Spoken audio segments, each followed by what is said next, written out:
Hello and welcome to UAT Time. Within the United Countries special by First Ukraine. You can find us on the frequencies available on our website firstua.com. I am Olivier Vedrine. UAT Time is dedicated to bring Ukraine and Europe closer to each other by introducing the real Ukraine to the rest of the world. Our guest today is Dmytro Kuleba, Ambassador at Large, Ministry of Foreign Affairs of Ukraine. Welcome. Thank you. Welcome.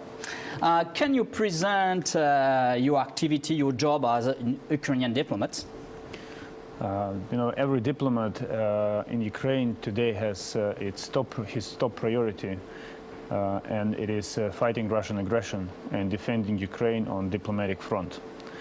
But when it comes to me personally, my task is strategic communications and public diplomacy. Mm-hmm. So somehow it is very similar to what you are doing with your program to bring Ukraine closer to the rest of the world through the tools of communication. Yeah, and now, yes, we can see that the situation in Ukraine is dangerous politically. And what do you think about this intelligence propaganda of Russia, not only Donbass, but in other parts of Ukraine?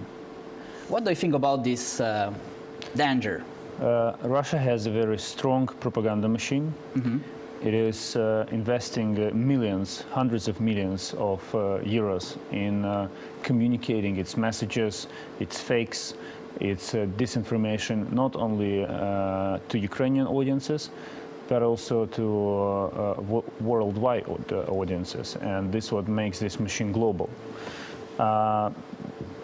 I'm pleased that over the last year and a half, Ukrainians have learned a lot about Russian attempts to shatter the country through disinformation and propaganda. There is a good progress in it, so I don't think this weapon is as efficient as it used to be. I am totally agree with you, because now we have some poll in France that more than 70% of French citizens really don't like Putin. And even with the Russian propaganda in France, a large part of French citizens do not support Putin. And that's very good. That's exactly my point, that Russia is investing hundreds of millions into selling its case to the world, but the world is not buying it. So the world also understands now what Russian propaganda means. And the very fact that European Union has established a special team to counter Russian propaganda indicates that Europeans are cautious about, are aware of it, of this threat, and are ready to fight it. And I think at the end, the result will be very bad for Russia. Strategically, indeed, strategically, it will this is a lose. mistake. It will lose, yes. And we are talking about propaganda, we are talking about information. And what do you think about Minsk II agreements? Because this is a key point of the Russian propaganda, you know. Then I want to know what is your feeling about this process, about the future of this process? There is a cliché, a cautious optimist. I'm a very cautious optimist when it comes to the implementation of Minsk agreements, in a way that the fact that ceasefire is holding is inspiring, but a ceasefire does not put a war to the end. It does not mean the end of the war in itself, because there are no fightings, but the conflict is still there. And Russia has to prove its commitment to peace and settlement by making second important step, and this is holding elections, local elections in Donbass, in accordance with Ukrainian legislation and OSCE standards. And what do you think about this summit in Paris a few days ago? I think it was a very important gathering of 4 leaders. The atmosphere was completely different compared to the previous meeting in Minsk back in February. Russia was not that aggressive in a way. Russia was looking for solutions, and this is a brand new kind of element of the entire negotiations. It does not mean that Russia actually will come to solutions, will be introducing them into life, but I think that we have good chances to move on and to settle this conflict. Maybe Russia now. Maybe Russia understands that they cannot win in the Donbass, and they cannot have 2 fronts in Syria and in the Donbass. Maybe this is a key point. What do you think about that? I think that Russia cannot win in the Donbass, and I think that strategically Russia has already lost in Ukraine. Despite the annexation of Crimea and the occupation of our territories in Donbass, the main strategic goal of the aggression was completely different. The main goal was to stop the country, stop Ukraine from moving towards the European Union, stop it from implementing reforms, and returning to a more pro-Russian position. Yes, I think I am agree with you. I think Russia lost the game in Ukraine, but as you say, the war is still in the Donbass, and we must avoid a scenario like Abkhazia, and then I think the job is not done for Ukraine in Donbass, and Ukraine has to be more strict and to win definitely this war.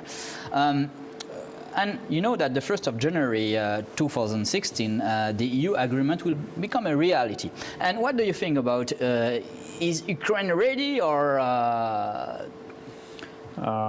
Sky is the limit when it comes to saying whether we are ready for EU-Ukraine Association Agreement.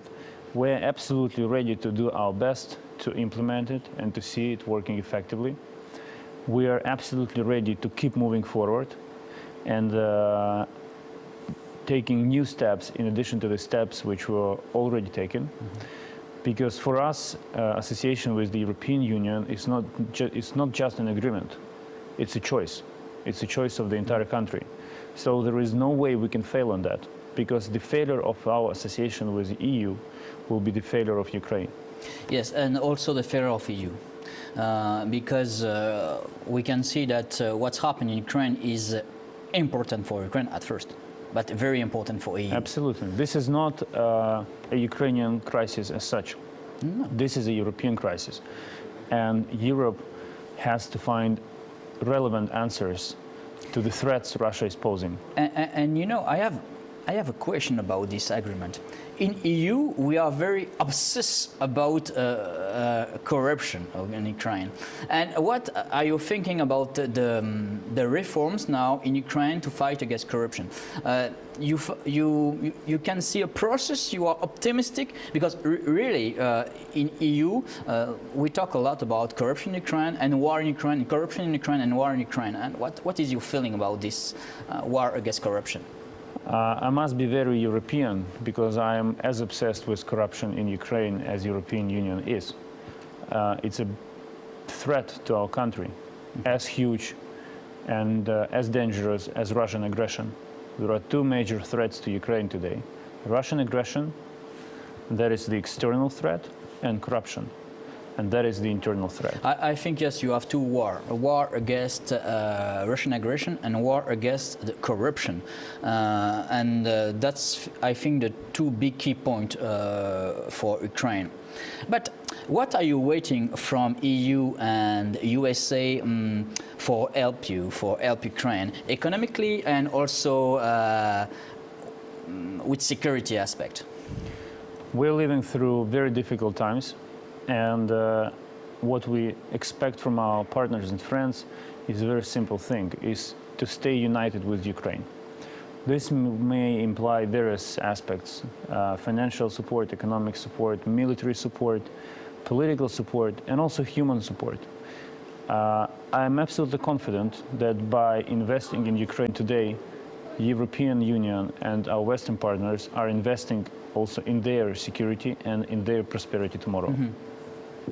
Yes, and but in this case, you are waiting some help from EU and from USA, and this first help we saw is sanction against Russia.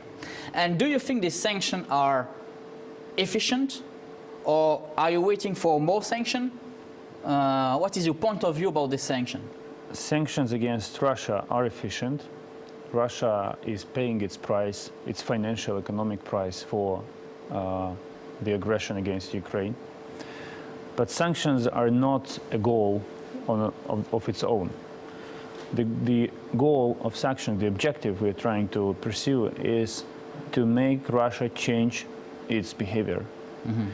There is a clear understanding there. It's written in European Union documents that lifting sanctions can be considered after full implementation of Minsk agreements.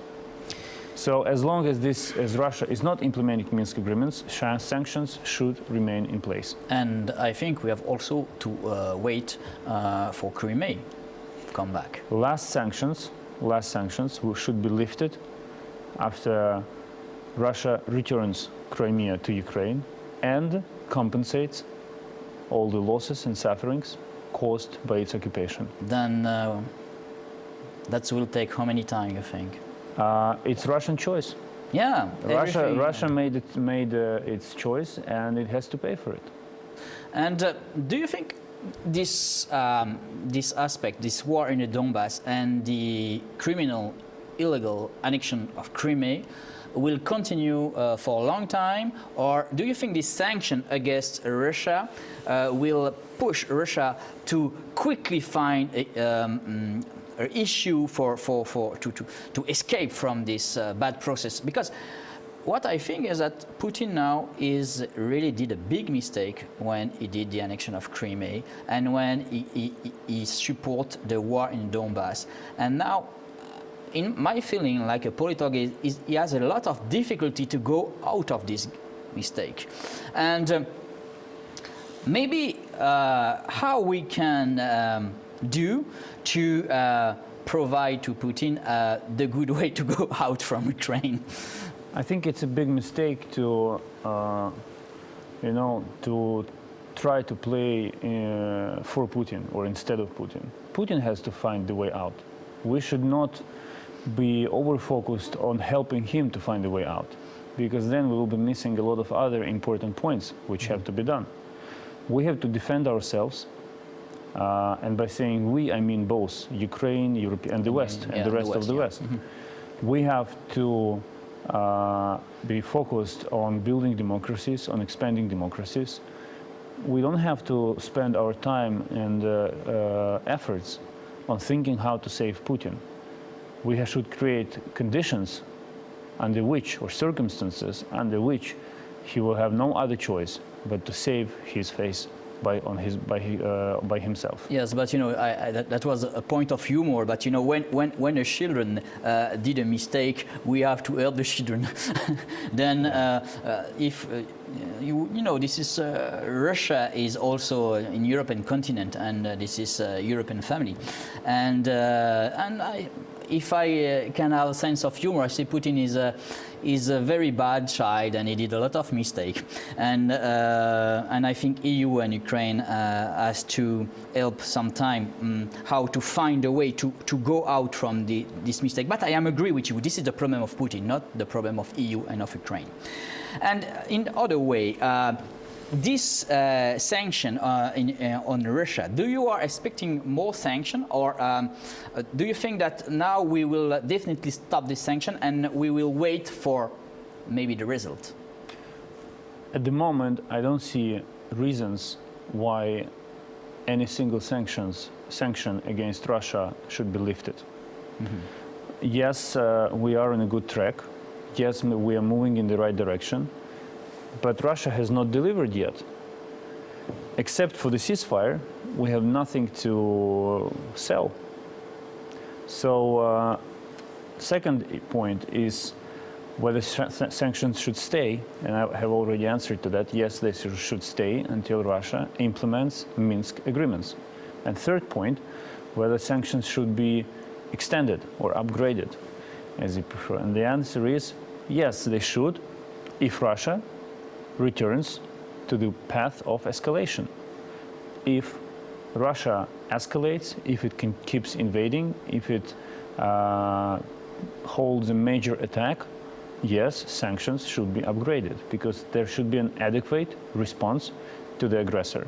I totally agree with this point of view, because only sanction can solve this problem, because now the economy in Russia is really in a bad way, and we can see a lot of decreasing figures, like industrial production, like the inflation is increasing, and I think we have to continue this sanction, and for me this is a good point, and we have to push on that.